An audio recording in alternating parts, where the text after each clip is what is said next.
What's up, everybody? Welcome to Neighborly Discourse. I am Billy, episode 154. So, behind closed doors, I've been moving a lot of stuff around, new microphones, new microphone stands. They do not appear to be the most user-friendly, so I've got to work with that. So if you're watching, you see me like hunched up here to the microphone, you know, it is what it is. I'll figure it out. So, that being said, what's up? Again, episode 154, Neighborly Discourse.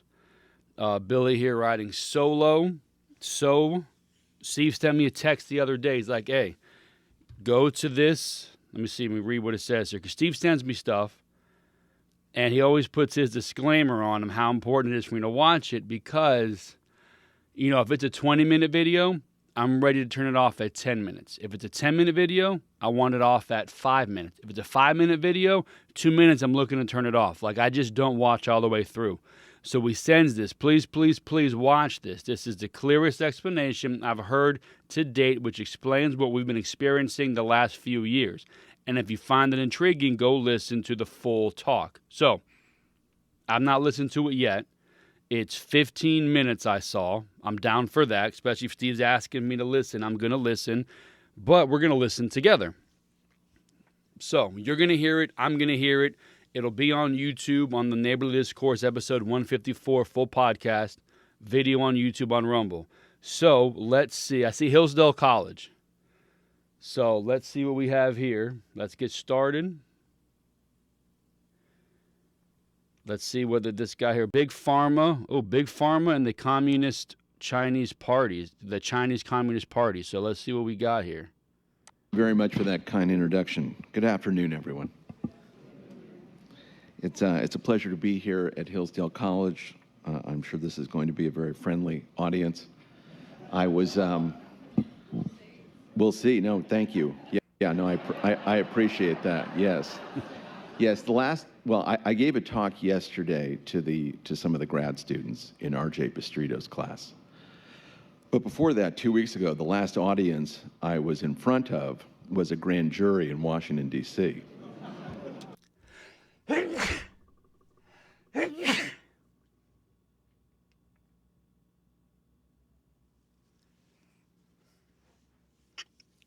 His last audience was a grand jury. That's interesting.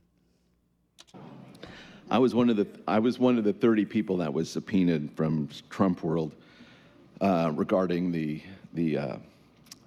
January 6th and the relationship of my investigation and other people's investigation of the election in November of 2020. So I spent 6.5 hours in front of a grand jury talking to them about how I thought China had helped steal the election in 2020. Let me pause that here for YouTube. I'm not saying any of this stuff. They've kicked me off twice now for election things. I'm not saying anything about the election. That's this guy. It's still on. If it's been 3 days, you know, maybe I'll muffle the sound a bit. But he was talking about he was subpoenaed in the grand jury to talk about January 6th and his thoughts on China in the election.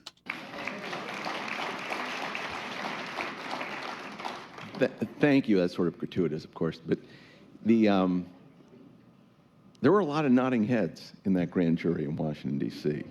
Even in Washington, D.C., I think people believed that there was something wrong. So after the first 3.5 hours. That's interesting to hear. According to him in the grand jury, when he's giving his testimony, a lot of people, you know, he's putting his facts out that agree with what he's saying. Not allowed to say that out loud, though. Of course, I thought I can do this all day because all I was doing was talking about communist China and what I thought was a problem. Well, it is a great pleasure to be back at Hillsdale College.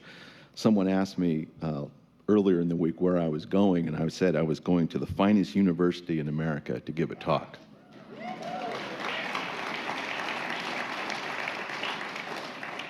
I'm very proud of what my old colleagues Larry Arnn and Doug Jeffrey and Tim Casper and Tom West and Mickey Craig and R.J. Pistrito and so many others have built here. It's a really great honor and privilege. Thank you. Before I begin my talk, I would like to make a point that I think needs to be made. I think you know this, but we're living in very strange times. It's often very difficult to understand such times. The human eye may look for anomalies, but the human brain looks for which is regular and predictable. It wants to reject anomalies and prefer instead normalcy. This is one reason that the term conspiracy theory can gain such traction. In the early days of the COVID pandemic, it was said that it might have come from the Wuhan Institute of Virology.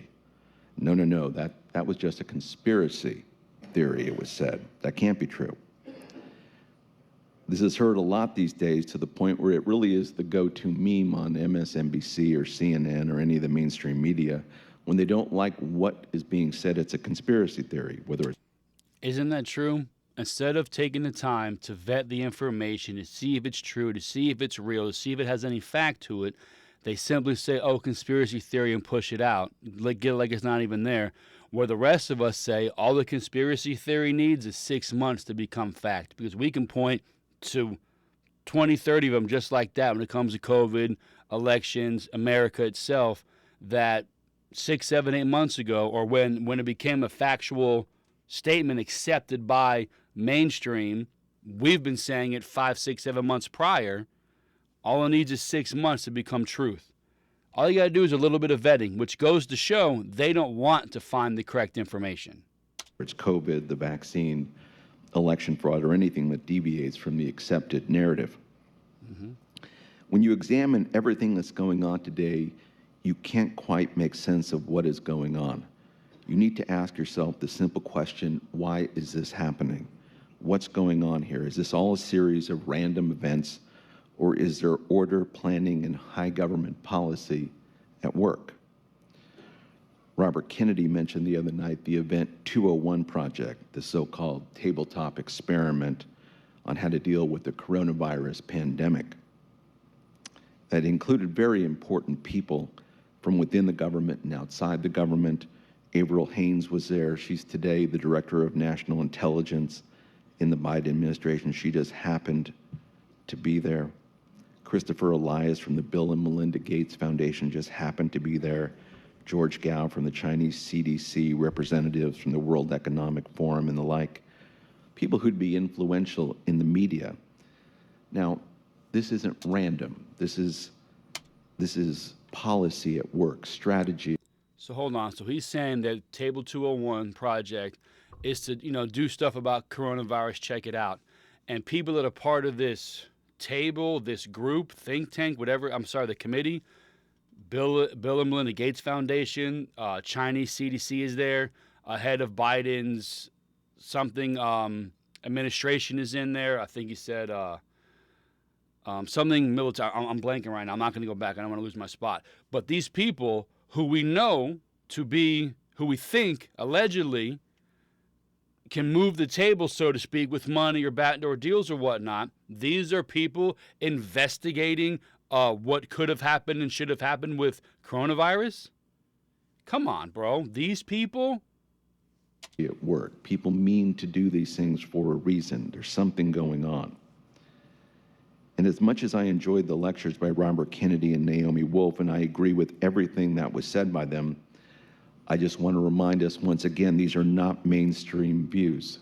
Nowhere close to it. It's not going to be accepted very far outside this room, unfortunately. And listen, I was talking to the old man the other day. I was like, Trump's running mate, let it be Tulsi Gabbard. Let it be, because she's a Democrat, but she seems to be logical. She has her far left stuff, don't get me wrong, but she also understands what is logic. So I would say, okay, this is a Democrat, not a liberal. And the old man was like, well, what about Robert Kennedy? I'm like, I go, oh yeah, he's good. His, country twang. Oh, he's related. He's a Kennedy. I'm thinking to myself, this guy's a Democrat? He's saying all the things that we agree with as conservatives, as Republicans. And again, it just goes to show you this batshit crazy mentality that these liberals have, it is not widely accepted, not even in their own party. So pay attention to who you're backing, because it's a small fraction of crazy people out there who are in control of everything, who we're trying to get rid of. nor will anything I have to say be very mainstream, no matter how much people are waking up to the threat from Communist China. Much work needs to be done, and I am most grateful that Hillsdale College is at the forefront of presenting these ideas to a candid world. As chairman of the Committee on the Present Danger China, which I founded with Steve Bannon and Frank Gaffney in 2019, I have the pleasure of working with a group of scholars, writers, intellectuals, former military and intelligence officials, academic, policy analysts, and the like to understand what Communist China is trying to do to destroy the United States. Much of what I have to say today will be the product of 4 years of work by the committee to try to understand the machinations of Communist China and our own government, which has seemingly become very malleable and subject to manipulation by the CCP. So he's talking about the committee that he's a part of, those two other gentlemen he spoke of. So I don't know why I pause. Just listen, because this guy's got 4 years of research on what Communist China is trying to do to undermine America. I would humbly argue that for the last 3 years, the United States, everything the United States has experienced, has been an exercise in information, political, and psychological warfare aimed at the American people, both from abroad and from forces here at home. This includes a biowarfare attack against the United States, although it was treated even today as something else. And that really is the purpose of my talk, to see if we can understand that. Specifically, I'd like to discuss the Chinese Communist Party and its interplay with Big Pharma. I'm stopping just in case there's like copyright hits or whatnot. But is this guy about to get to? Like I'm already rubbing my legs. Like I'm already getting a little bit perturbed. Is he about to say?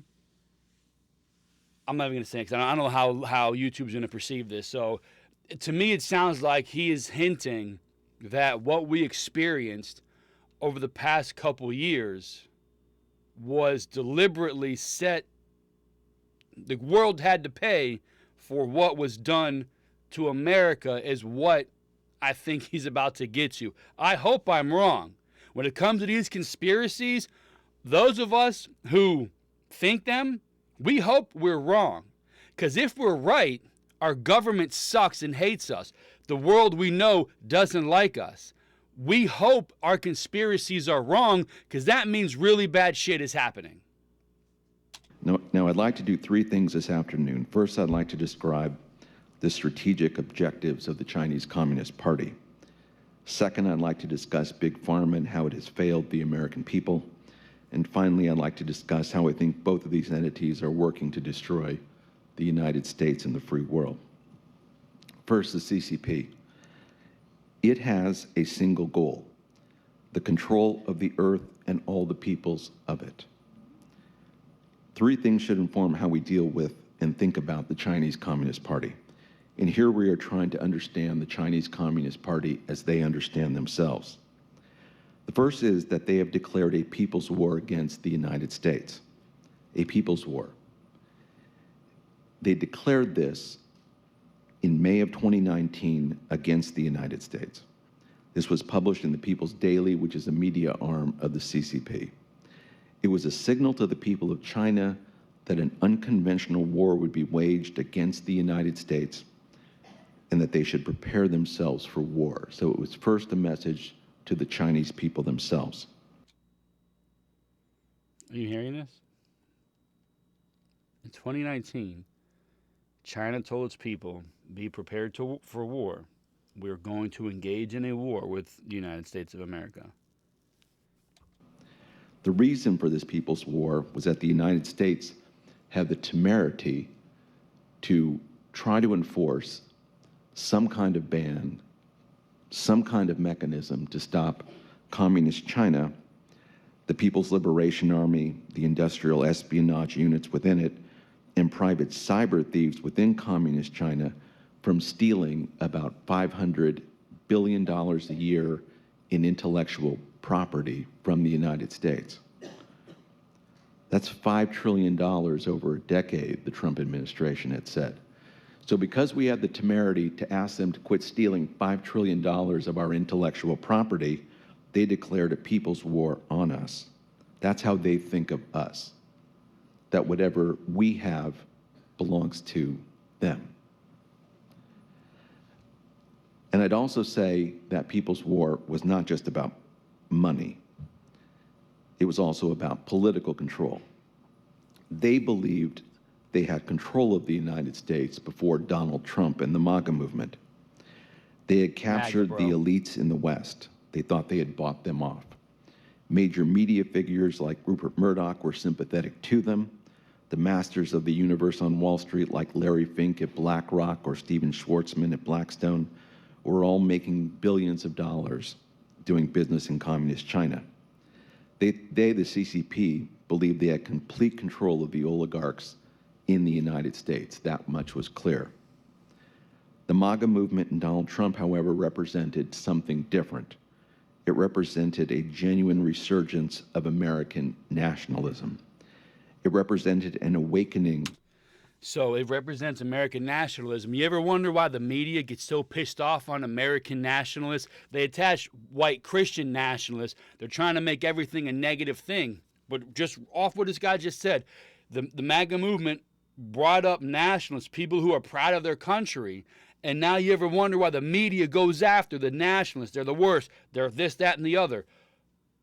Because they're all bought and paid for by China. All the Clintons, the Obamas, Bidens, all of them. All these companies buying up land and selling it to China. Trump gets in, shuts it down. We the people rise up and they can't take it. And they make nationalists something you should be proud of. Look at anybody from Cuba, from Mexico, from Italy, from any other place in the world who come over here. They got their Cuban pride, Dominican pride, Italian pride. But watch somebody say, oh, I love America. Oh, you're a nationalist. It's a bad thing. Even though they promote other people to promote their countries here in America, if you love America, you're a nationalist and it's a bad thing. And now we know why. For the American people. The communist movement that has operated in this country for the better part of a century was having a lot of success prior to Donald Trump.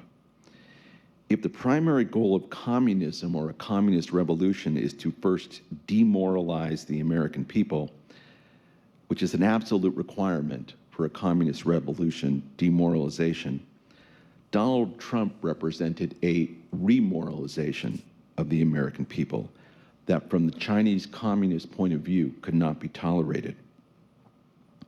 The United States is the most powerful nation of the Judeo-Christian West. With Donald Trump as president, the principles of human freedom and the great traditions of the Christian West were being reborn. For that reason, the Chinese Communist Party must have believed that it must be destroyed, or at minimum, Donald Trump needed to be destroyed politically. Within 6 months of their declaration of a people's war, the COVID-19 virus was spreading throughout the world. And it matters little whether it was intentionally leaked from a lab or not. What is clear is that they allowed it to spread throughout the world, knowing the harm it would cause. And just as a practical matter, even if it were an intentional attack, in war, deception matters. And even an intentional attack would require that it look like an accident, as I'll discuss a little later. But it was always going to be presented as the possibility of a lab leak. Now, again, regardless, COVID-19 was used as a bioweapon against the United States, which leads me to the second point in this section. Deflection, unintentional target, things that can be explained. Oh no, this happened, this was collateral damage, this was, again, plausible deniability. All these things, as what this guy is saying, happened with China, the vid, all of it. Unintentional consequences or unintentional accidents, collateral damage to get where it needed to go. When you're trying to understand communist China, you really need to understand their belief in unrestricted warfare. There was a famous book by two colonels in 1999. They were colonels, of course, of the People's Liberation Army, and they wrote a book called Unrestricted Warfare. And it's been a popular document that I and my colleagues on the Committee on the Danger point to, because it's one of the ways to understand China and how they think about policy and statecraft. In the book, the two colonels believe that war between China and the United States is inevitable. And the PRC, they believe, must be prepared, if they are to win, to engage in whatever means are necessary to achieve this. And they say the variable means to achieve this victory include the use of economic warfare, cyber warfare, information warfare, political warfare. They use this phrase, terrorism, biowarfare, and the like. They're right. So these guys wrote this book that says when you deal with China, China pretty much says, hang the rules. I've got no time for rules of engagement. We're going to do anything and everything we can to take over. Like all these, I'm not a historian, the Geneva Convention, all these things that you're allowed and not allowed to do, but I'm pretty sure bioweapon is not in there. And here's China. These guys wrote a book from dealing with China that says, yo, I got no time for your rules. If I'm coming to win, I'm coming to win. I'm doing whatever it takes. Like that, they tell the world this in 1999. Wars, as we know, are fought on battlefields, on the seas. But yes, today they are also fought online, in the media, in boardrooms, in classrooms, and in laboratories.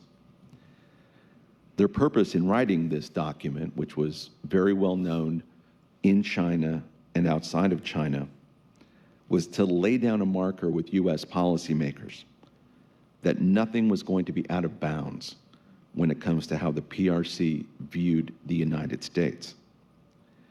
They wanted to make sure the PRC was capable of waging war and that they were committed doing so whenever and wherever it took. So for all the commerce we in the United States may engage in with the PRC, we ought to have no illusions that they see themselves as our enemy, and an enemy that they are allowed to do anything they want to because, after all, from their point of view, they're in a war with us. This leads me to the third part of my section on the Chinese Communist Party, and that's work that's been extensively done by my colleague on the Committee on the Present Danger, J.R. Nyquist. And he's really done extensive work in promoting a secret speech that was given in 2003.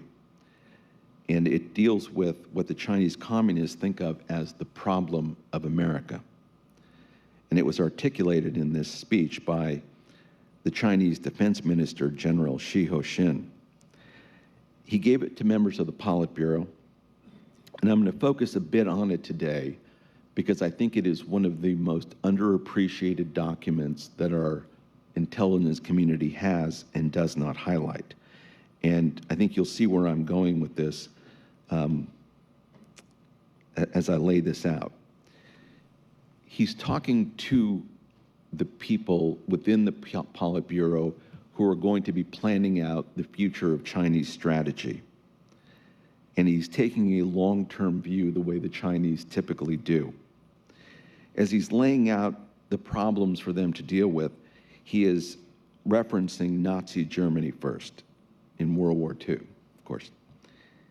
He says about Nazi Germany, the following are the fundamental causes of their defeat, the Nazis. First, they had too many enemies all at once, as they did not adhere to the principles of eliminating enemies one at a time. Second, they were too impetuous, lacking the patience and perseverance required for great accomplishments. Third, when the time came for them to be ruthless, they turned out to be too soft, therefore leaving troubles that resurfaced.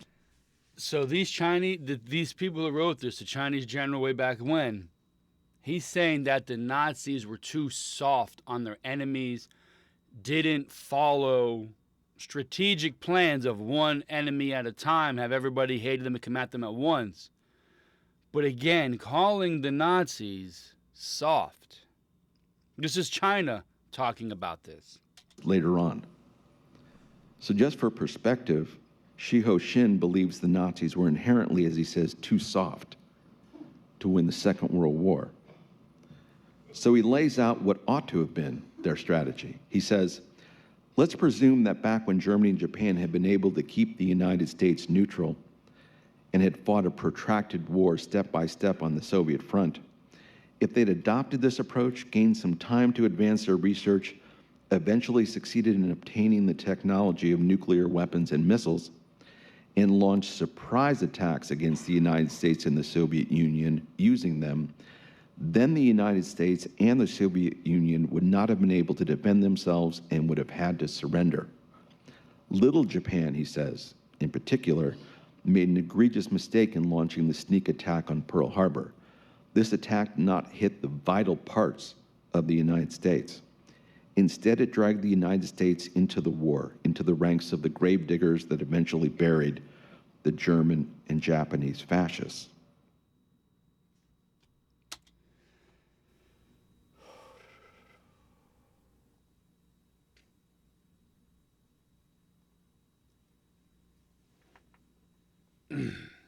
People.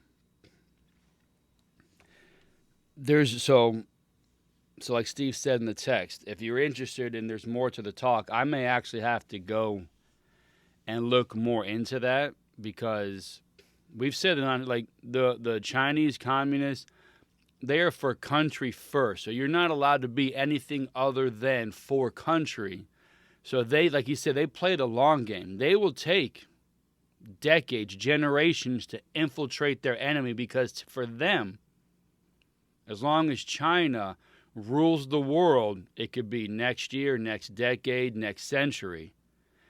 It's all for the forward movement of global domination. And we can see here, he talked about the global, the media arm of the Communist Party, where they say and do whatever they want. We see that here. The mainstream media, CNN, MSNBC, all the liberal outlets, they're controlled by the government. That is not allowed. That's Amendment 1, free press, free speech. The press is to hold the government accountable, but they're taken from the communist playbook, control the government, control the media, control the narrative, and do what you want. Read a history book, even though they're trying to change it, which is a problem with the internet. They can pick and choose what's there, delete, you never find out what it is. But this is the communist playbook. Control the media, control the people. They said, we don't care about the rules of war, the rules of engagement. We're coming at you. They told their people, be prepared for a war. They might have said in their own terms, you're going to be part of those casualties, because our main goal is global domination. Who knows how accurate that is? It's not misinformation. It's just speculation. But people, and you're walking right into this. You're buying everything the liberals are saying. And this guy, this isn't off the whim. This isn't COVID vaccine in 6 months. This guy took 4 years of research. He's pulling up stuff from the 1990s, early 2000s, stuff that generals and information they've acquired, speeches given by the Communist Party on how they're going to do things. It's not just nonsense. 4 years of information gathered, and you got to go to Hillsdale College, which is a predominantly conservative, I wouldn't say conservative, just a normal thinking institution.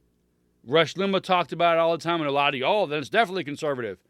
It is what it is. Things can not be liberal and still be normal. It doesn't need to be liberal or conservative, but yes, this is a predominantly conservative mindset, and they're the only ones talking about it. You got to go to YouTube to find it. I'm surprised they haven't scrubbed it yet. But most of the world isn't good. They don't like us because we are free to do what we want. It's why they're coming after our guns. It's why they want the automatic rifles, even though, again, AR-15s are not. Unfortunately, look at those horrible videos, the people shooting, it's one pump at a time, one shot at a time. They're not holding back. You can actually see the videos of these horrible tragedies when they have to actually use the trigger. So even then, they're lying to you, saying they're automatics, and you clowns believe it. They've lied to us every step of the way, and it's only about 10% of these crazy assholes in the government, in the country, but they control all social media, almost. almost all news, almost all education. So though it's a small fraction, they're everywhere. We the people, we're the only ones that can tell them, screw you. The rest of the world knows how it's going to happen. But these young kids, they're not coming after us. They're sending these pedophiles to little kids' schools, dressed up as drag queens and saying whatever crazy shit's in these books they read. They're going after our children to brainwash them. Steve and I talked about it years ago. I'm 40, Steve's 50. When we were in school, sharing is caring wasn't a thing. Now, his kid, we asked his oldest son, Nathan, who I believe is in his early 20s. He kind of remembers sharing is caring. Again, 20, 30 years younger than Steve. So they're going after the kids, promoting that socialism, promoting the what's mine is yours, yours is mine, nobody earns anything in America mentality. They started with the kids and they're still at it. You go to these places now, these liberal schools. These American kids hate America. They're at them because that generation will be taking over to vote soon. Already are. And they're just going to hand us over to China. The reason why we have the Second Amendment is to stop the government from taking over us. It's why we have the guns. The people with the guns are saying, no guns. You give up yours, then maybe I'll give up mine. Maybe. But give up yours first. We'll see what happens. Come on, man. They're not doing that. And it happened in Nazi Germany. It happened in China. Pay attention. It's common knowledge that it doesn't work, and they go after their people first. Now Biden's going after us. His administration, he's got China helping. He's in bed with them. Everybody's against us here in America. We, the people, are the only ones that can stand up and do something about it. Pay attention to your kids and what they learn in school. Pay attention to the video games and the apps. Is your data being shared? Where's it going? Clear your cookies. Whatever you can. It's probably already over there. All these Snapchat. Look at all the funny faces I can make. They're just profiling your face so they can put it in that AI. We all saw in Winter Soldier, Captain America 2. Minority Report. We're going to stop the threat before it happens. Follow your patterns. What you purchase today, 10 years down the road, will link to your profile to say you have a chance to be a threat to something. That's what this shit's all about. Call me a conspiracy theorist. Call me crazy. I hope I'm wrong. But come on, bro. ESG, the old man talked about it. Your smart car. Electric, Wi-Fi. If you're speeding, a cop doesn't need to pull you over. They know the mile from point A to point B is a half-hour trip. You got there in 27 minutes. Odds are you speeded somewhere. They're going to track it. They're going to bill you. Do you know how much money they're going to make? This smart stuff has nothing to do with the earth. They couldn't give a shit about the earth. They're coming after your money. This global currency, or the American currency, Fed now, they don't like what you purchase. They press the button. No more spending for you. They don't like what you're driving. I'm turning off your car. No more driving for you. You think this has anything to do to better us? It's global control, total control. It's what they want. They don't want to help you. They want to control you. They control your money. They control you. They forced everybody on Obamacare. They control your health care. Some people are getting off of it. Trump put his own thing out there. Healthcare in America is crazy, though it's the best there is in the world. Look up these videos. These people from Canada. They have universal medicine. Go ask them about it. The doctor you get is who you get. You can't go to another one. If they suck, sucks for you. Go look around the world. Oh, it's all free. It's help. Okay, great. You don't pay for it. But you get what you get. I'm not trusting my hands to some doctor who sucks, but I can't get another one. There's good and bad in everything. We have the good over here, more than not. Don't buy what the media is selling you. Video pissed me off a little bit, guys. You know, I wanted to come in here. Today's my baby's birthday. She turns 5.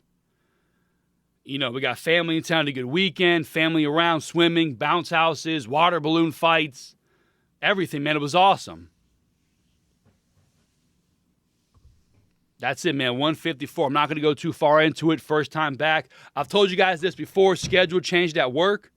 I went from working from home, always in the office, being able to edit, work, record, work, no big deal.